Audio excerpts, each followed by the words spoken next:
Hello, this is The Fight Show on Sports Tonight Live. Every week we round up what's happening in the world of boxing at home and abroad, review some of the action and preview, of course, what is coming up. As ever, across the table from me tonight is Danny Flexen, the assistant editor, or deputy editor, beg your pardon. Same Fighting thing. Fit magazine. Well, there can be a slight difference, but how are you doing, Dan? You well? Good week? Yeah, good. Yeah, very good week. Yeah, been very busy. Glad to see Mr. Barker, I'm sure you're going to introduce alongside me. Well, I won't now. You've done it for me, but the big build-up is gone. There, Darren Barker, of course, the world title challenger, one of the main men on the scene, of course, in the UK, middleweight division. And we're going to get deep into your career, what's going on, obviously the past, and what we can look forward to with you in the very near future as well. Plenty of chat from that. But just tell us about your week then, Dan. You've been busy. Oh, just loads of stuff. We're trying to do a shoot at the moment in America with Andre Durrell about reaction speed and that kind of thing. You know, how you do it, what drills you do in the gym to perfect that skill and that kind of thing. So that's taken up a lot of the week. We've got Frank Buglioni, who everyone on the show knows, coming here a few times. We're going to do a piece on him next week as well in Tico Gym down in East London. Another photo shoot, so yeah, barely in the office. Well, we are going to be talking, obviously, about Mr. Dundee, of course, the sad news from the States about Angelo Dundee, of course, most famous for his association with Muhammad Ali. He passed away. So we're going to get into his life story a little bit later on. And, of course, we're going to be talking about Floyd Mayweather, because his name is mentioned every single week, whether we like it or not. But it would seem that the saga is, for now anyway, over, because the fight that... I'm not sure he's actually got his licence yet, so it might not be. There might still be a few hurdles to jump. It seems that people are jumping the gun, and that May 5th date that everyone's been talking about is now Mayweather-Cotto. But again, we're going to be crossing stateside, and we're going to be getting deep into that one. But let's look at what happened at the weekend, because, of course, last week we were talking about the Frampton-Hughes clash. We'll get to your predictions ever at the end of the show, Dan, but I think you called that one correctly. Yeah, just for a change. Well, yeah, for a change. But yeah, what did you make of the fight? What do you make of the bill that night, Frampton's performance, and how he went about business? Yeah, he was very good, very clinical. You know, calm, composed, picked the right shots at the right time. It's all you can ask for, really. I mean, Hughes was awkward to an extent, but he'd fought at a lower level. Frampton's got to beat these guys, but I think he's destined for greater things. I don't think anyone was really going out on a limb for the upset in that one. But now everyone's talking about him against Scott Quigg, so that's kind of the buzzword on everyone's lips, that fight. Well, I know that you caught up with Carl Frampton earlier, so let's just have a little listen to that. I know you asked him, obviously, about the fight and how it ended at the weekend. Yeah, I think it went to plan, and you know, it ended quite well with a great knockout. But Chris Hughes was tough. He took a lot of stick early on. I think it broke a couple of his ribs quite early on as well. So he was tough, and I think it was going to take something, you know, big to get him out of there, and that's what happened. But I'm really happy with the performance. Where would you like to go from here? What's next on the agenda? I think that I don't know, to be honest. Wherever, you know, I want to be involved in big fights, and people are trying to make out, you know, there's a bit of a vendetta or grudge or problem with Scott Quigg, and which I don't. You know, he's a good fighter, but I've always said I want to be involved in big fights. He's the British champion, and I'm Commonwealth, and it would be a massive fight, really. You know, that's the only reason why I want to be involved in it. It's one I believe I'll win, but you know, Quigg, Martinez, even Brent Monroe, any of these guys I would love to fight next. Does it bother you at all that it's all anyone seems to talk about now is that fight? You know, you've come off a great performance. You could be going for the European maybe next, but all people seem to want to talk about is that. Sometimes it gets to me. Well, to tell you the truth, the only thing that really bothered me the other day was when Joe Gallagher went on the ringside and says that, you know, I'm living off the back of Quigg, which isn't true, because, you know, he said I'm constantly talking about the guy, but I only talk about him when I get asked about him.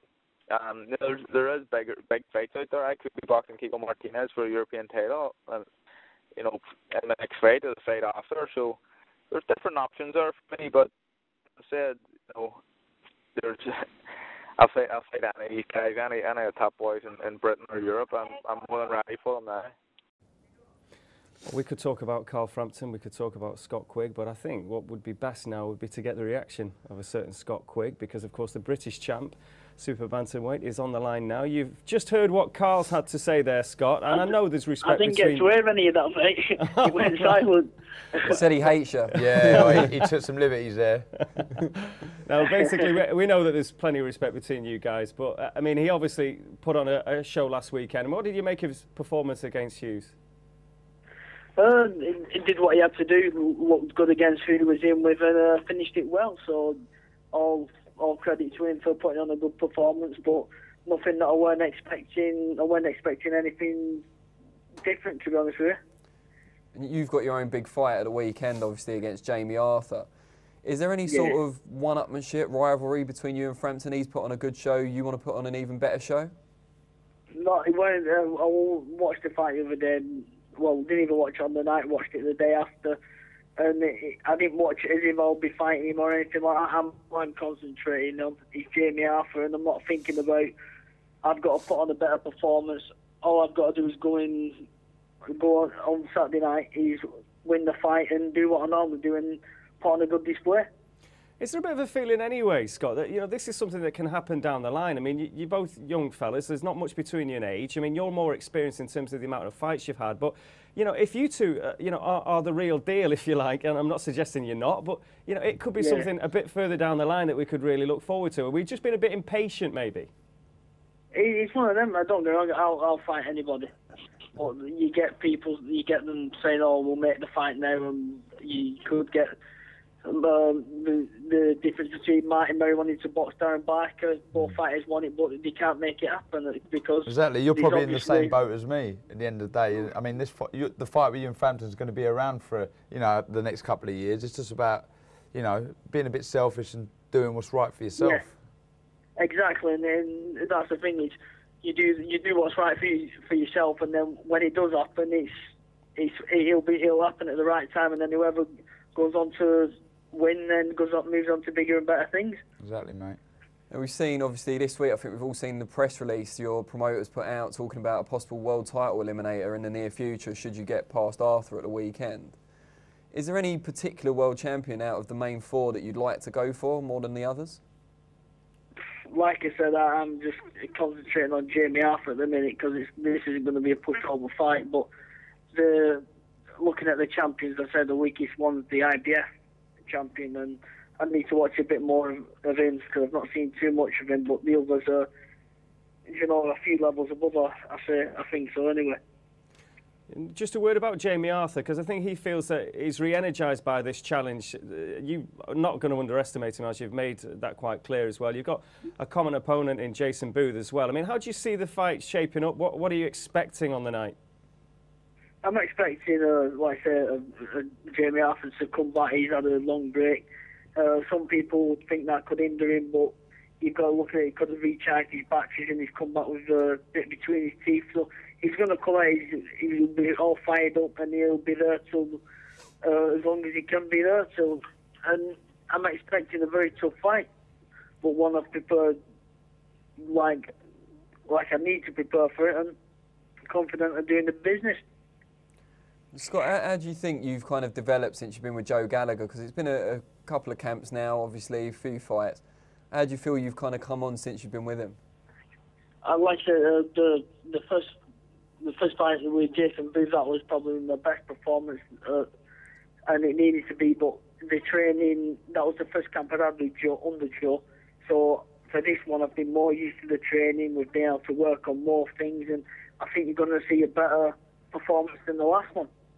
I tell you what, Scott, I don't know how you train in that gym. I was lucky enough to be there last week. Obviously, it's Amir Khan's Gloves gym in Bolton where you're based. But and the lads in the gym, I know you had a day off. The other boxers like Jose Burton, Mike Jennings, Anthony Crolla was there. They were great with some of the young kids that I was showing around that gym. They were fantastic, by the way. And thanks to all of you, because I know you all play a part in making that gym as friendly and as good as it is. But with those heaters blasting away in there, and you're doing all your various circuits and everything else, it was just murder standing there. Listen, the people don't realise when they get in that gym how hot it is in that gym and the heat we train under. So when you get in under them lights, it's nothing compared to the heat we have to deal with in the gym, and it just makes everything easier on fight night. Is it a similar situation with you, Dan? Yeah, our gym's red hot as well. Like he says, when you get in the ring, them lights are hot, but if you've been in a hot gym, it don't compare. So it is good preparation, you know. Just a final point before we let you go, Scott. Just going back to your kickboxing. Was it kickboxing, Thai boxing? Forgive me if I've got Thai boxing, yeah. Yeah. The background that you had and the success you had in that sport, I mean, I know you've had 22 pro fights now, but has that in some way prepared you for, nothing's going to phase you on fighting out on the big fights, you know, when you've got, has that kind of put you ahead of the game a little bit? Yeah, I mean, he did, because at the age of 15, I was fighting professional with shin pads, and I was fighting grown men, and my last fight was against the former European champion. He was 33 and I was 15. I was still a boy. So he physically and mentally prepared me for big nights. And like I say, fighting against men at the age of 15, it just showed the ability I had at Thai boxing, but also the mental strength that I had, not being faced by going up against, you know, physically bigger people. Well, listen. Best of luck for the weekend. I'm sure you're going to be in absolute peak condition, and we look forward to seeing how you perform against Jamie Arthur in that fight. So all the best, and thanks for joining us. Good man.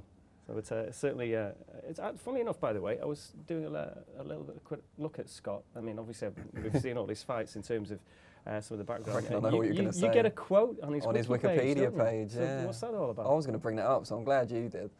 You edited it yourself, didn't you? You put it in there. Yeah, I did, exposed. I think I did a report for Boxing News quite early on in his career, and quite early on in my career at Boxing News as well, and just said out of every prospect I'd seen with less than 10 fights, he was the best, or he had the most potential, because he just looked like such a composed, complete fighter for such a lack of experience. I think he only had kind of 20 or something like that amateur fights, and he still won a junior ABA title, so he was obviously very good. But he just didn't have long in it because he switched from Thai boxing quite late on in his life. So yeah, I mean, great potential there. Him against Frampton's a great fight for down the road, but I just think at the moment Quigg's got the advantage. He's just a bit more complete, has a bit more variety in his shot selection. You know, he's got real man strength as well. He's huge for the weight, or at least he looks it. What's your opinion on those two? You know, both good fighters, impressive from both. I'm sitting on the fence. You know. I'll make a prediction nearer the time, but you know, I suppose he's in the same situation as me. I mean, he'll be buzzing. Both will be buzzing that they've got a domestic rival in their division like myself. But you know, sometimes you have to be a little selfish in this sport because it's the hardest game in the world, and you know, everyone's got families to feed, and sometimes you've got to be a little bit selfish. But like I said, same situation as me. These fights are going to be around for the next couple of years, so there's no major rush. You know, either of them aren't scared to fight each other, nor am I to fight Matthew or Martin. You know, I fought the best in the division, so you know, I'm not afraid to fight anyone domestically. But they are the fights I want eventually, because I want to prove I'm the best in the country. One fight we've been waiting to happen, might not happen, but we are going to be talking about Floyd Mayweather straight after the break, because of course it looks likely now that he will be fighting Miguel-Cotto on May the 5th. So we're going to cross stateside right here on the Fight Show on Sports Tonight Live.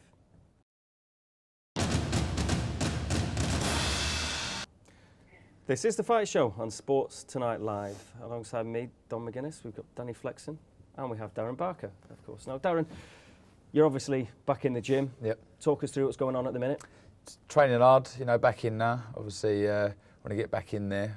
Want to get back on winning ways, and yeah, training hard. We're still penciled in for March the 17th, but you know, there's talks going on behind closed doors with Eddie Hearn and a few other promoters out there, so we're hoping for some good news in the next couple of days.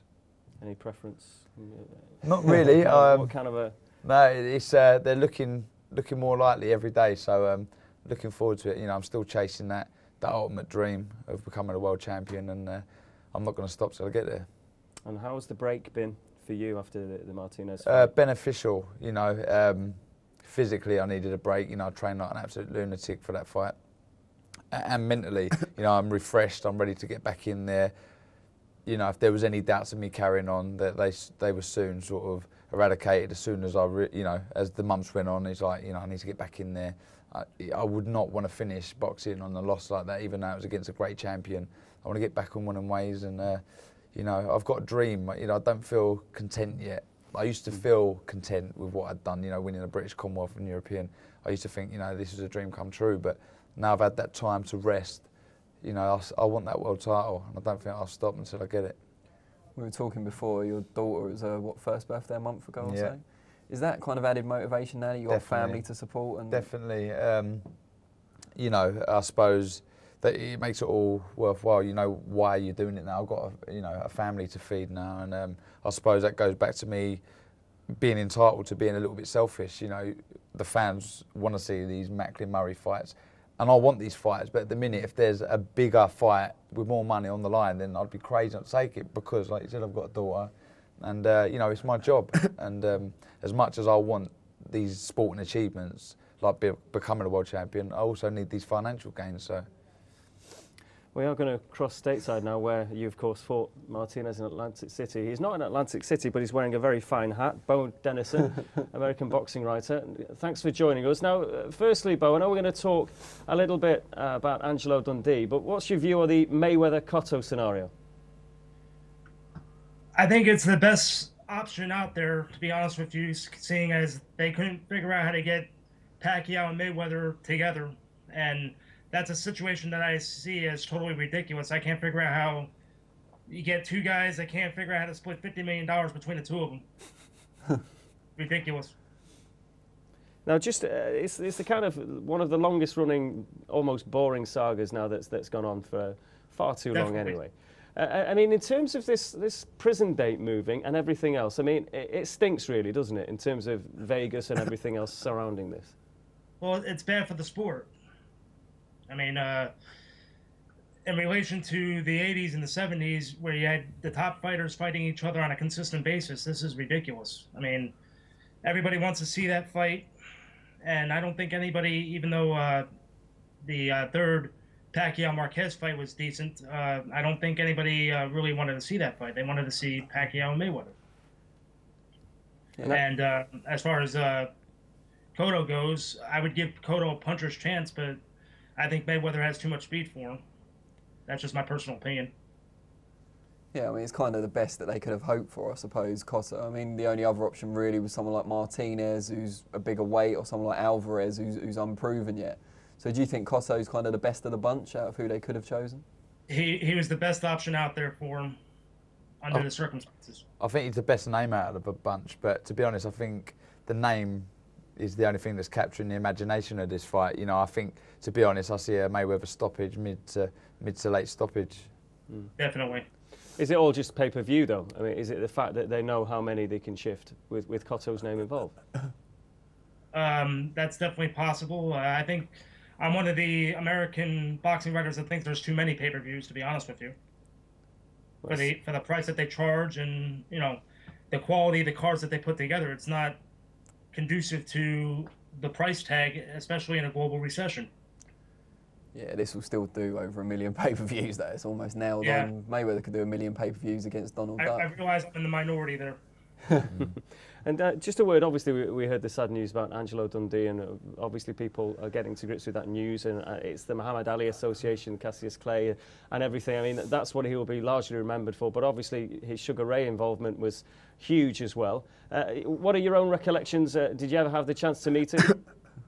No, I did not, and that's very unfortunate, because I did spend most of my childhood watching footage of Angelo Dundee and all those fighters that you mentioned.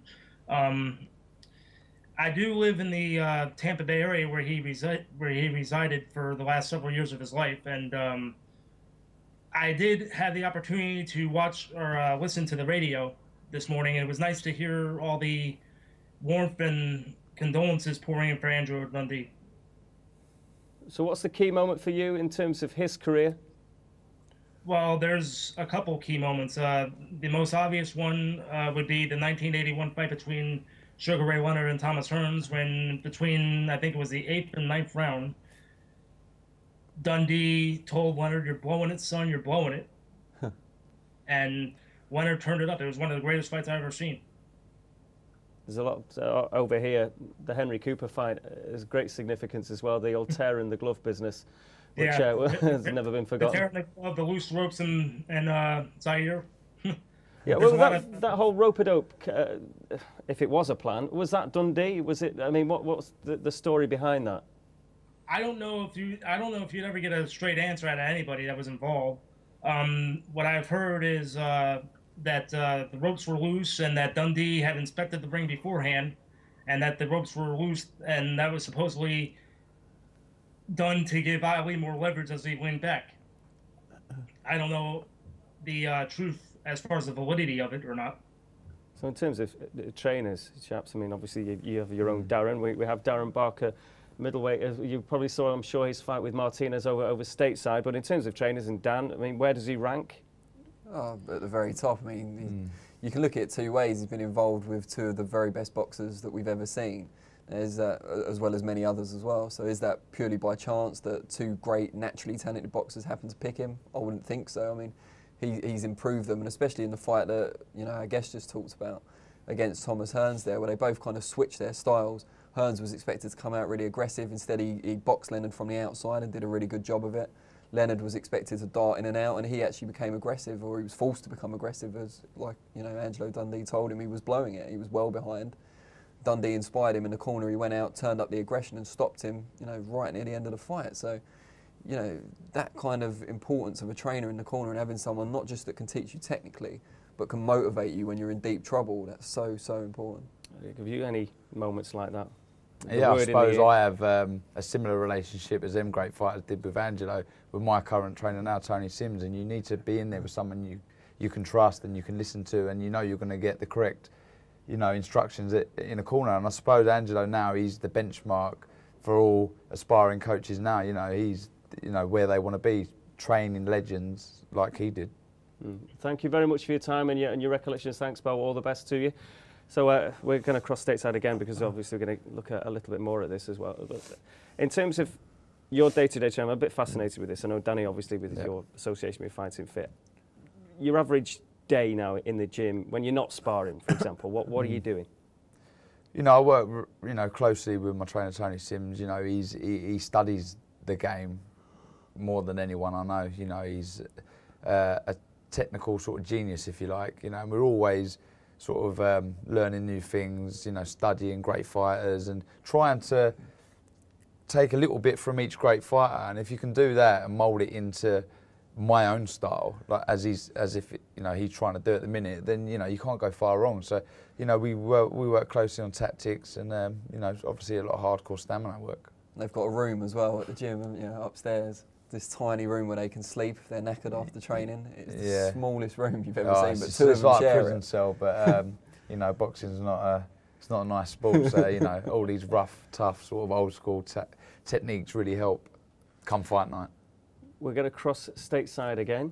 It's our friend Kevin Iole, Yahoo's chief boxing writer, and we were just talking before a bit about the Mayweather-Cotto fight, and I know you've come on and you've given your time very kindly, Kevin, to tell us about the long-running saga of will it or will it happen. We're as frustrated as you are, but now Cotto, your opinions, because I think you were kind of veering towards Alvarez for Mayweather, weren't you? Alvarez, they couldn't come to terms with him. What happened with Alvarez was this. He's going into his final fight with Golden Boy. He was asking for $7 million plus upside to fight Mayweather.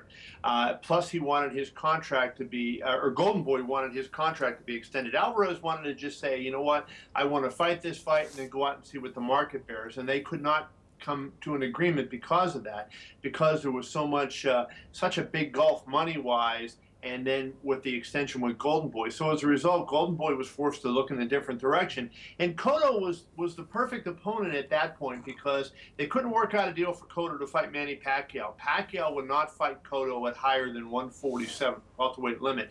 Cotto just said his body is too big right now to fight at anything under 150, so that he just felt like he couldn't do it. So that made him really the only option at that point for Mayweather. Kevin, what do you think of this pattern of fighters kind of moving out from long-term deals with their promoters to make fights with Pacquiao Mayweather? We saw Mosley leave Golden Boy, obviously, to nail the Pacquiao fight. Now we've seen Cotto come to the end of his contract with Top Rank, so he can now move into a fight with Mayweather. Yeah, I think it's smart business on their parts. I think it's great for the sport of boxing, to be honest with you, because if they do that, you can always make the big fight. You know, if you have a multi-year contract, what happens? Well, we see it in boxing all the time. You're signed with Top Rank, you can't fight a Golden Boy fighter. You're signed with Golden Boy, you can't fight a Top Rank fighter, or some other crazy combination. Years ago in the States, it was the TV contracts, HBO and Showtime, and that prevented for many, many years the Mike Tyson-Lennox Lewis fight from happening. And when they fought, you know, Tyson wasn't what he is. So I think it's brilliant. And I think Cotto did a great job in these negotiations, and he sent a very nice note to Top Rank. He let Top Rank know the night before that, in fact, he was going to do this, and this doesn't preclude him from going back to Top Rank and fighting his next fight for them. I think what he did was, you know, he looked and said, hey, what's the biggest fight for me? What's the fight that's going to make me the most money, where I'm going to be the most comfortable? And that's what he did. Kudos to him, and I think it's great for boxing fans, because if guys do this, it opens up a lot more fights. And ultimately, how would you see that kind of fight shaping up then? You know, you got to favor Mayweather. It opened here in the sports books in Las Vegas, Mayweather minus 600, Cotto plus 450. I think that number's too high. I think Cotto's a better fighter than to be, you know, a 5.5, 6-1 underdog. You know, you have to favor Mayweather, because Cotto showed against Pacquiao that he struggled against the hand speed and the foot speed that Pacquiao had, and Pacquiao was simply able to get off first. And you would think that that would be the same problem that he's going to have, but it's not always the faster, quicker fighter who wins, and we've seen it many times over the years. We saw it with Vernon Forrest against Shane Mosley. We saw it with Cotto in two big fights. Zab Judah, he destroyed Zab Judah, even though Judah was much faster, much quicker. Same thing with Shane Mosley. So, you know, I give Cotto a chance to win the fight. I think he's going to have to put pressure, and he's really going to have to fight the perfect fight. But if I was going to lay my money down, I would bet Floyd Mayweather. Kevin, you mentioned weight earlier when we started talking. Obviously, Floyd Mayweather won his Olympic bronze down at featherweight. Cotto went to an Olympics at light welterweight. So naturally, Cotto's the bigger man. Yes, he is. How much of an effect, if any, do you think that will have on the outcome of the fight? That it's at 154. I don't think it's going to matter. You know, this is an interesting point, and I don't know if a lot of people know this. Mayweather has never weighed in his life, I mean, between fights ever, more than 152 pounds. Yet he beat Oscar De La Hoya when De La Hoya weighed 154. Floyd's one of those guys that I don't think weight is a big issue. Yeah, if he got up and he was fighting heavyweights, that might be something. But I think Floyd's the kind of guy that can deal with it. I think Floyd could go up to middleweight and win a middleweight title and really not have it affect him too much. You know, so I don't think the weight will be an issue. You know, and I give him credit. He said, you know what, I wanted Cotto to fight at a weight where he would be comfortable, so there would be no excuses. So Cotto picked the weight. Mayweather said, okay, let's do it. What's your view of this, Darren? Well, you know, I think, yeah, fair play to Cotto for taking the fight. I don't blame him either. It's the biggest fight for him out there. As far as recognition and financial gains, and I don't blame him. Kevin, changing the subject quickly, have you read all them books behind you? I have a good book. That's right an here. impressive selection. Angelo Dundee, his book from a few Well, that's years relevant. ago. I was looking at that last night. Nice. Just a quick word about Angelo. I mean, we've been talking about it obviously on our show here, but your finest moment, or the one thing that sticks out in terms of his career? Well, you know, I wrote in my column today about the Henry Cooper fight with Ali, and I think that or Cassius Clay at the time, you know, for people who forget, Clay had a tear in his glove that Dundee noticed before the fight, but he never said anything. He kind of filed the information away. And then after Sir Henry knocked him down in the fourth round, you know, Dundee brought to the referee's attention, said, hey, look, and it was right at the end of the fourth round that the knockdown occurred. I mean, boom, the bell sounded, and Ali was in great, great trouble. Probably would have lost that fight, wouldn't have made it through the fifth round. Dundee bought a little time by showing the referee, hey, there's a tear in the glove. What should we do? They had a discussion. And then Ali was able to get his head clear and get back, and he actually stopped Cooper in the fifth. And he was great in the corner with things like that. And I think you have to remember him for those things. His lining in Sugar Ray Leonard. You're blowing it, son. You're blowing it. Yeah, Kevin, thanks again for your time. I know you've been busy with press conferences and everything today, so we appreciate it. A lot of reading as well. Yeah, we'll catch up soon. All the very best to you. Appreciate it, guys. Thanks. And after this little break, we're going to get right into the career of a certain Darren Barker. I know we've touched upon training and what's happening in March and everything else, but we'll get more of that. And this is, of course, The Fight Show on Sports Tonight Live.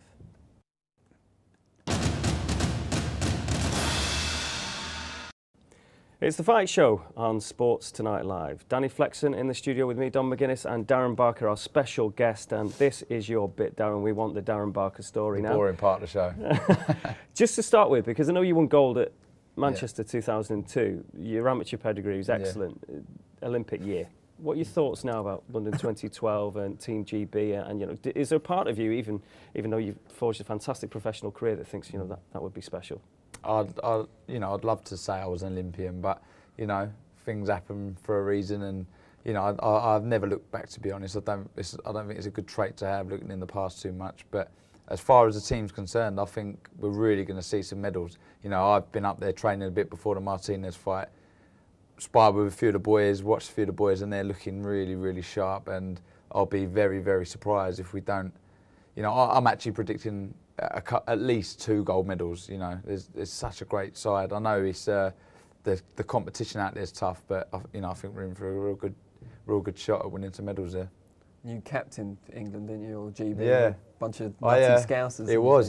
I had to captain the team a few times, but the worst and the hardest to control them all was we went on a training camp in Cyprus, and you know, there was no fights coming up, and the lads just see it as like a lad's holiday. And I was captain, and we sat down, and they went, right, you're team captain. I thought, oh no, trying to control these nutcases. They wanted to go out on a night out. It was aggro, it was.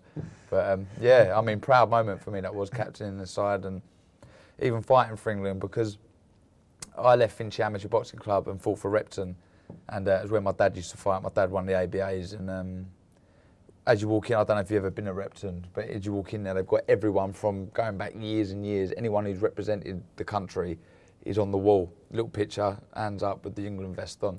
And my dad was on there, and that was my real sort of goal at the time. That was probably my ultimate goal, was to get on the wall, fight for my country, get on the wall, and I managed to achieve that. So it was a really proud moment for me, fighting for my country.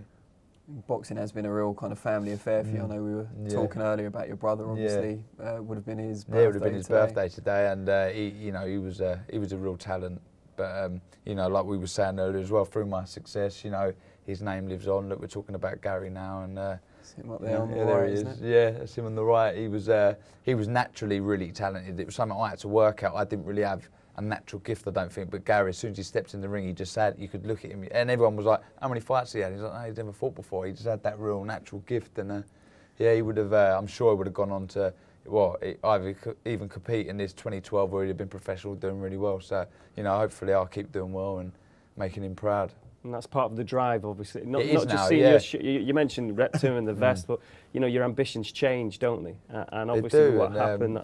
you know, when you get in the championship rounds in a hard fight, I do get a sense that he's there with me and pushing me through and willing me through the fight, and it does help. And I think the biggest thing for me, even now, obviously, is my daughter, but also is letting Gary's name live on, because like I said before, he definitely would have been, you know, chasing titles himself. So, you know, also, you know, I feel as if hopefully I'm making him proud, but it's making me proud that I'm doing that, you know, in his honour. The age you are now, still a young man, 29. You've got really a few years, should you want that. You know, you spoke before that obviously retirement has been in your head somewhere along that line. Yeah, I mean, probably on and off for a while. I mean, even as an amateur, and even more so when my brother died. But, you know, like I said before, I think this rest from the Martinez fight is really set home that, you know, I want to win a world title. And I don't think I'd ever felt like that before. This, and I really have that sense that I won't be satisfied with my career unless I do. I believe I've got the talent. I think I proved I'm world class, going in there with the best in the division, and, you know, pushing him. You know, I think at the halfway point there wasn't much in it, but, you know, his experience showed. So for me, I think that, you know, really set in that, you know, I am world class and I can win a world title. I think it's Sergio Martinez and the rest. So I think I've got what it takes to be able to take on the others and, you know, make that dream come true. I mean, when you put on such a great performance as you did over in Atlantic City against the best fighter in the world, where do you look to make improvements and to keep developing? Because that was, well, I suppose is to win a world title now. You know, I set the benchmark for me. You know, I can keep that goal, becoming a world champion there. You know, it hasn't gone further away. I haven't stepped down any further down the ladder. You know, if anything, I've got closer to that goal. And I think for me, it's just to keep, you know, plugging away, keep winning. We'll get back on winning you know, win on terms, and then get closer to that world title, you know. And like I say, I won't be happy until I get there, I don't think. You've seen Macklin and Murray go to Germany and face Sturm. You've already faced Martinez. You would have fancied Sturm. Of course I would have, yeah. I mean, at the time, I fancied Martinez. I wanted to fight the best. You know, I'd been boxing 16 years. I personally, I'm not afraid of anyone, and I wanted to take on the best just to see where I am, and I fancied the job. Let me put this straight. You know, I respect what Macklin and Sturm did against. Macklin and Murray did against Sturm. But if I was in that ring on either occasion, I would be world champion now. I absolutely guarantee that. You know, I think Sturm's there for the taking. I truly believe I would have won that fight. What would you have done differently? I just think my style. You know, they stand there and they took too many shots. I mean, both, you know, don't get me wrong, I don't want to take any credit away from them. They boxed well the way they fight, and I just thought they shipped a bit too much punishment. It's easy me saying losing my last fight, but I think styles make fights, and my style would have definitely beaten Sturm. I think I would have moved. I've been too elusive for him. My hand speed's quicker than Murray's and Macklin's, and I just think, without sounding too cocky, I think I would have won that fight fairly easy, to be honest. I mean, with that in mind, you've got two big fights probably coming up. I mean, we know Macklin Martinez is signed and sealed, and they're talking about Felix Sturm maybe against Andy Lee. Yeah. Who would you pick out of those two fights?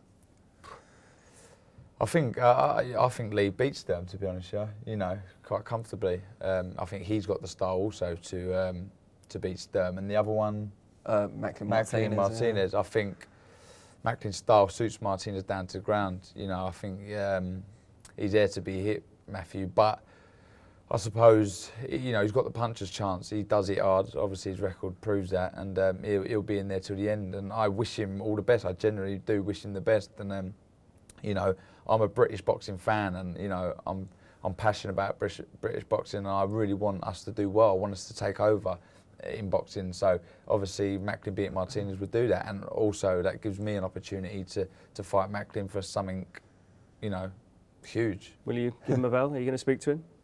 Oh, I'll probably tweet him or something, wishing him luck, and you know, I genuinely mean it. I hope he does well. Should say though, if he beats Martinez on St Patrick's Day in New York, no one's going to be calling him British on March 17th. Yeah, of course. I mean, I slipped up there once before in the studios when Murray fought Blackwell, I think it was, and I said, it'd be great for two Englishmen to get it on like that. And what it is, I think I'm so used to him because he boxed for England as an amateur, you know, and he's been based in this country, and it's what makes the most money in New York. Exactly. Well, in fairness to Matthew, it's not a flag of convenience, is it? I mean, he's very strongly connected. Oh no, but I mean, that'll get played upon more when he's in New York, especially on St Patrick's Day. He'll be full on Irish. There'll be no question. But good luck to him. You know, I suppose it's a great adventure. Saying you box out there, and Madison Square Garden's a place where I'd love to fight. So you know, hats off to him. He's gone out. He's made a brave move, and it's paid off. Just switching tack slightly. Will you be at the Bridge? I'm down this Sunday. I'm down this Sunday. Yeah. Manchester United at the Bridge. I mean, you wear your Chelsea colours. You wear your Chelsea colours with pride, obviously. So. Yeah, I'm a season ticket holder down there, and I am looking forward to it. But I get nervous. Honestly, I'm more nervous before the big games at Chelsea than I am before I fight. You know, I'm petrified. But yeah, looking forward to a good game there. Well, more football chats on The Fight Show, I'm sure. Right here on The Fight Show on Sports Tonight Live.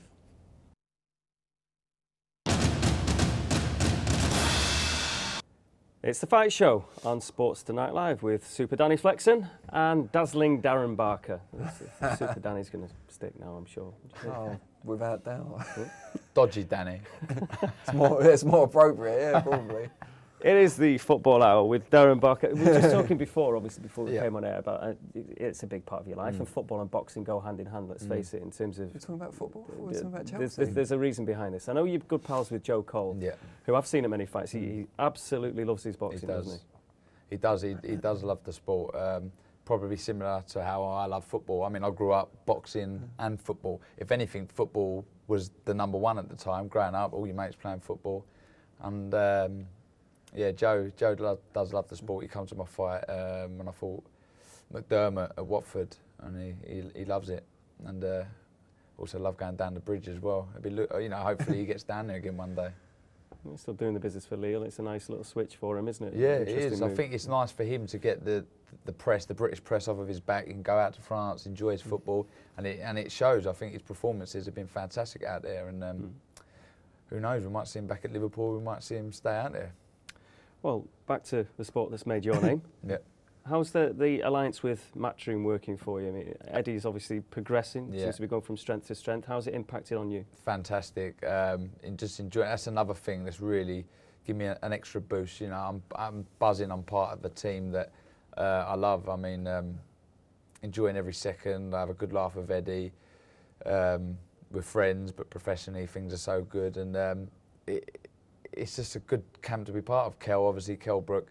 Get on really well with Kel, and it's exciting times. I mean, every time the phone rings, you don't know what the news could be. It's always exciting times, and really, really looking forward to the future. I think, you know, we're just going to take over. I think Eddie's doing really well, but he gets a lot of stick on Twitter about being unbelievably handsome. I'm not sure I see it myself, but he seems to only employ... He's number 2 in Matchroom, though. Oh, yeah, Kel Brook's good-looking lad. No, but it's true. He does tend to employ boxers who are, you know, almost as good looking as him. You got Darren, you got Kel, you got Carl Frampton. It's like God creating man in his own image. Well, if the boxing goes, you know, up the wall, we start up a model agency. So you don't get too bashed up when the boxing goes up the wall. I don't think I'll get many shoots, but Eddie will do all right. Yeah, Eddie will do all right, yeah. Well, the same night you're due to box, you mentioned Kel there. The interesting War of the Roses is being billed with Matthew Hatton. What are your thoughts on that? I mean, Kel seems such an incredible prospect, if you can call him that still. Great talent. I just think as far as the fight's concerned, I just think Kel's better than Matthew in every department. I think he's quicker, he punches harder, he's more elusive. Obviously, Matthew's got the experience there at the top level, but I see a fairly convincing win for Kel. That fence you were on's just been obliterated. Yeah, I know. it seems as if I'm being really biased, but I don't think there'd be many who would disagree with me, to be honest. Like I say, just better in every department. And does George Zeleny from Boxing News agree with Darren? I do, yes. I think Kel will beat him quite comfortably, to be honest. I do.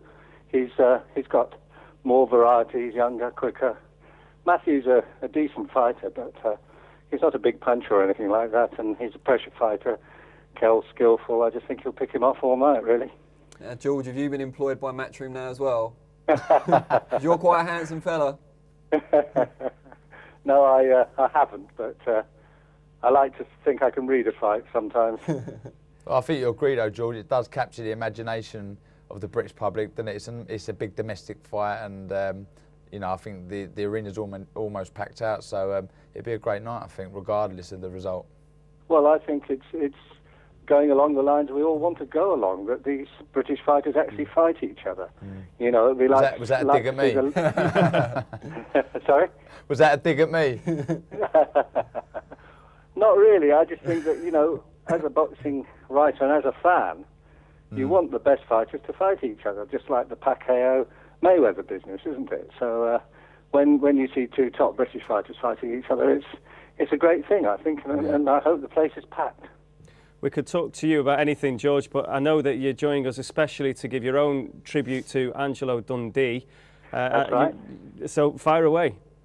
Right, well, Angelo Dundee obviously is remembered for his work with Muhammad Ali, but we forget that he had several other world champions and several other great fighters. And one of my favourite fighters ever was a Cuban called Luis Rodriguez, who was a world welterweight champion. Sadly, it was for not very long, because he lost 3 out of 4 to Emil Griffith, who was just that much better or that much luckier than him. But Rodriguez, at the end of his career, came to box in England against British middleweight champion Bunny Sterling. This was in, I think it was 1970.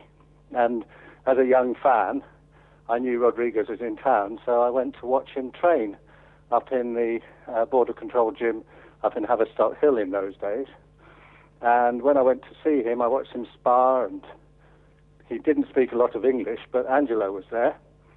And afterwards, he said, "Why don't you come in and have a drink with us in the bar?" Because obviously the gym was in a pub. And so there I was, sitting between Luis Rodriguez, who was my favourite fighter ever, and Angelo Dundee, chatting. Who got and the I was drinks only a youngster, and he was just brilliant about it, you know. Darren's asking who got the drinks in, George. Angelo actually paid. So I thought that was a really nice gesture, because I was just a kid in the gym, you know, there's nobody particular. And Lewis, unfortunately, didn't say a lot, and he lost the fight very convincingly, because once I saw him get in the ring, you realised that he'd got nothing left. He was at the end of a very long career. But still managed to go 10 rounds with the British champion. And I did actually meet Angelo again later when I was working as a sports writer, and I did an interview with him. And by that time, Rodriguez had just died. And I did a piece on him for Boxing Monthly. And Angelo asked me to send the piece out to him, which I did. And he wrote me a very nice letter thanking me. So I've got great personal memories of him, a very nice man. Interesting as well, you know, he was born Angelo Moreno, wasn't he, of yes. Italian descent. He changed his name to stop his parents from finding out he was involved in boxing. Yes, that's right. And of course his brother was a great promoter called Chris Dundee. And I don't know why they chose a Scottish name, but that's never been explained. But yes, he did. And I don't think Angelo actually boxed himself, but he learnt from just hanging around the gyms, learned how to be a trainer. And of course he's trained probably some of the greatest fighters ever, obviously Ali being one of them. I know there are hundreds and hundreds of Ricky Hatton fans that were lucky enough to get a picture with him, because he was there signing copies of his book with Burt Sugar ahead of the Mayweather fight at the MGM. So yeah. I'm sure that there are lots of people watching tonight with great memories, and very interesting. It's a shame. It's one of those kind of periods in time that you wish you knew more about, isn't it, really? I mean, you have some great memories, but for most of us, we don't. That's right, and I was very lucky to be around at that time, but I still wish I'd made more of that day, but I was sort of sitting in awe, really. I wish that I'd said a bit more to Rodriguez, but as I said, his English wasn't that good, and Angelo tended to dominate the conversation anyway, because he was very, very talkative. But, no, lovely memories, and I've got so many of boxing. It's a great sport. I love it. George, thanks very much indeed for joining us and for that tribute to Angelo Dundee. That's George Zeleny from Boxing News. And I think there's another quote that I was reading about Angelo Dundee. It's a fantastic one. A few journalists were late for a press gathering with Muhammad Ali. It wasn't a press conference as such, at a hotel in Ireland, and they turned up late to speak to the great man, and they were worried, thinking, well, we missed him, we're late. They got there, Angelo met them in the reception, and they said, well, where is he? Can we have 5 minutes? He said, no, you can't have 5 minutes. Ali will only talk for at least an hour. up to the room. So there we are. Now it's the bit that Danny loves best. You'll be familiar with this, Darren, I'm sure. Can't believe I had to go at Kevin Iole's close-up when you got that. Staring at you. It's a scary fight, isn't it? Well, if we look back to... That's why I'll never be in Matchroom. Last weekend, the Frampton, what was your exact prediction? Remind us, Danny. Should you not have it down there on your pad, Dom? Come on. I want you to big yourself up. Well, I believe I went for a Frampton stoppage. Well, I said stoppage or points, but I think I was more confident about the stoppage part of it, probably. This weekend coming up, Friday, Dodson. Mackenzie, yeah, it's quite a tough fight to call, actually. I mean, Dodson's got the skill. He's probably got a bit more, well, a lot more in terms of amateur pedigree. But he's been around a long time. He's had a lot of wars, cuts up easy. Mackenzie's a banger. Dodson himself says, you know, Mackenzie's a world-class puncher for the first 3 rounds. So it's difficult. If Dodson can ride the storm early, can he eke it out? I don't know, I just feel Mackenzie's finding form at the right time. I think he might just pip him. But no confidence in that one at all. In what way, points? Or? Yeah, I mean, if he's good, well, I don't know, maybe a late cut stoppage, I think it's possible. I think he could probably connect enough to bust Dodson up, at least, even if Dodson's winning the fight, so maybe lose on cuts. Right. Okay.